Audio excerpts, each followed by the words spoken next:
integral to how my workouts end up, because not only do they help me brainstorm the ideas, they are a lot of times part of the development of it. So, for example, a lot of times once we figure out what direction we're gonna go in, it's my brother, my sister that sings, the my brother-in-law that makes the tracks.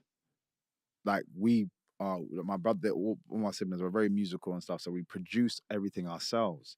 So when we got the Undertaker idea, my brother's like, I'm a spin it, because we're all into like Afro house. I'm a piano. He's like, I'm a make I'm a piano track. I'm a spin it. I'm gonna put this, and I told him exactly how I'd like it to be. He's like, yeah, I got you. Yeah, yeah, yeah. And he went to the lab, went straight to work, and like I said, they helped me make that piece. We wanted to do something a bit more special, uh, and then like I said, the guys at UFC, they don't like letting people do anything. I keep telling everybody I'm gonna keep bugging them until they just like, Yeah. let this guy do what he wants, Yeah. because I'll come up with special stuff.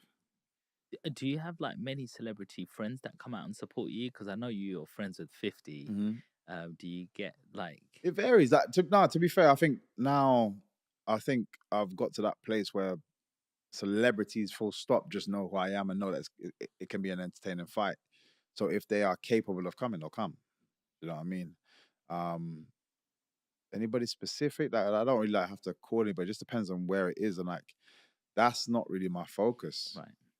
So I don't even need to. I don't even like go around shouting, yo, I'm gonna be fighting. Like if you don't hear about it, then I'm not doing good enough. Yeah. That's how I see it. I just need to.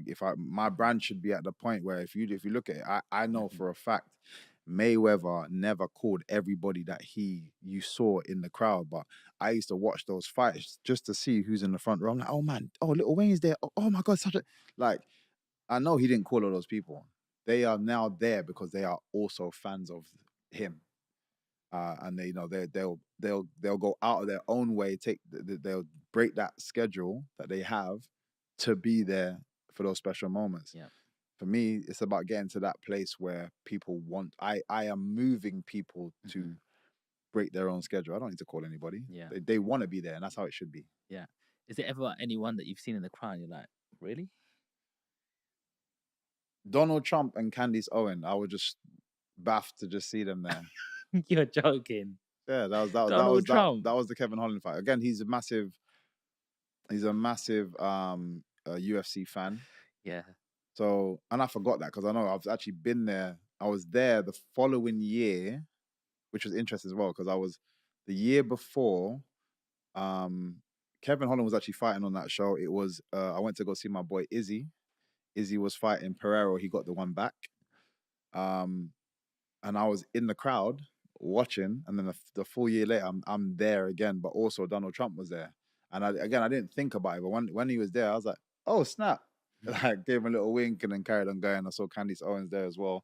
These are people obviously I'm very like I like to kind of understand what's going on with certain things. So I look a lot of like seen a lot of like Candice Owens podcasts because she can be quite controversial. Yeah. But I like some of the stuff she says. Not everything, but I like some of the stuff she says. I like to try and understand some of the stuff that I'm against, but she says. Obviously Donald Trump as well. Donald Trump, any differences when you see him in real? No, he's still Donald Trump, and I'll tell you now, no matter who's fighting on that show, nobody gets a cheer louder than Donald Trump. In Miami, every time he stood up, Yeah. he just stood up. The crowd goes nuts. Yeah, nuts. And then he sits back down. It's just like quiet. And obviously, like you got the key fighters that come out, and it's people Yeah. making noise, but it was nothing. They got nothing on Donald Trump, man. Wow. He's loved over there. He loves America. Yeah, he does.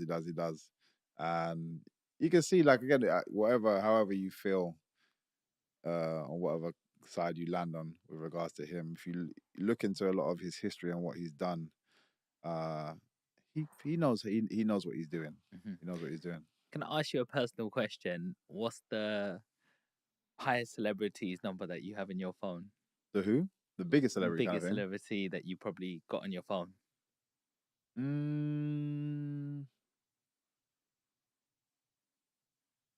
I guess it would be 50. But everyone's big in different ways. Like Yes. I used to chat to Tom Holland.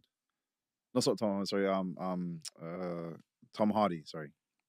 Because we were talking about something ages ago, and then just stayed in touch.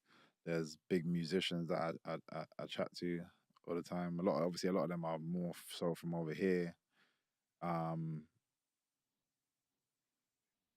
Yeah, When you ring 50, does he pick up straight away, or would he get back to you in a week or two? Like, are they really that yeah, busy like you think they are? yeah. It varies. He could get back to you months down the line, or he can get back to you straight away. It varies. So yeah, and he I know is so active, and he's a person that if you are, and for people that are busy as well, I get that. If he's a person, if you are not in his field of view while he's doing something, you can be forgotten very quickly because he's hustling. He's always moving. So I say when he's in town, I always check him. We always catch up, and we'll be chatting for hours. But then if he's not about, he's just he's just doing his thing. So you got to keep trying to jump in his way, like, yo, what's up? But yeah, there's like I wouldn't, even with him, I wouldn't say we're close at all. Like we get on, and it's cool to have somebody like him that you can speak to on occasion. But the keys for me are people that can actually help, or I can help. You know what I mean? Like those are the interactions, and those are the relationships that mean more. Yeah. Like I respect all of these other guys. Yeah. But these ones are more integral, more key, especially to my growth. So Yeah. Ask me the same question, bro. Who's in your phone? Michael Venom. I love you, bro. Respect, man. Come on, bro, man. Honestly, you're that guy. Like, there's certain people who break barriers in your beliefs. When I first came on social media, I met a guy called Samuel Leeds. Very controversial. Some people like him, some people don't. Does a £1 course. Yeah, you might buy another course after that, but he does get you results as well. Okay. Whether that's breaking beliefs. And when I've started this podcast world, obviously I've met a lot of people, but when I met you at the O2 and how humble you are, I was like, there is real people out there. He doesn't let none of this get to him. And that's the biggest thing. I respect that more than you're fighting. Yeah. I'm sorry, because I respect you in the cage as well. I'm like, I don't know how he does that, but that's his profession. Yeah. But outside that profession, like, I'm not gonna name any names, but I've met fighters and they don't have that energy. They're like, how much am I getting paid? What's in it for me? Yeah. And then cut off straight after. Yeah. And it's just like, you just feel, a bit different. It's a difficult one because I'm being myself, but then there have been times where I'm like in the reverse role. When I'm being nice, you can also have people take advantage of that. So then I also understand when I see some people in the similar statuses as myself be cold. I'm like, I kind of get you depending on how I can't say how you started, but I can also understand how you can get to that place. Yeah. Where if people have, messed you about too many times, you're like, hell no, I'm not allowing this again. And then I create certain channels for you to have to go through. So if you had just so happened to get to me directly for what, like, as we just kind of came across each other, it's like, I gotta be like, nope. Yeah. So I can also understand that. Yeah. And I had it at Bellator where I felt like I was being, I would be myself, but just I was being cool with everybody.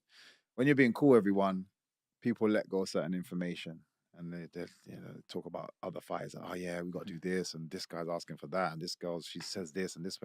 So you get all the little information. I'm not even asking, you just through conversation. But now I'm like, I kind of have an understanding of what people are asking for or demanding, and these guys are having to do it. Then I'll ask for something very small comparatively. Like, is it okay if this happened?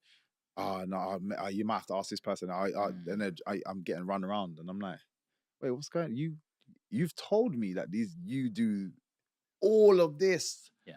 These people are like, oh man, they need 20 people to come, and you have to run around and get all these 20 people. I asked if one person can my brother come with me? I'm not sure. Like, you have to. And there was a phase where I got cold with a lot of people just because I felt I was being messed around a lot. I got really cold with a lot of people. Everyone felt that, obviously, because I'm usually like more like, you know what I mean?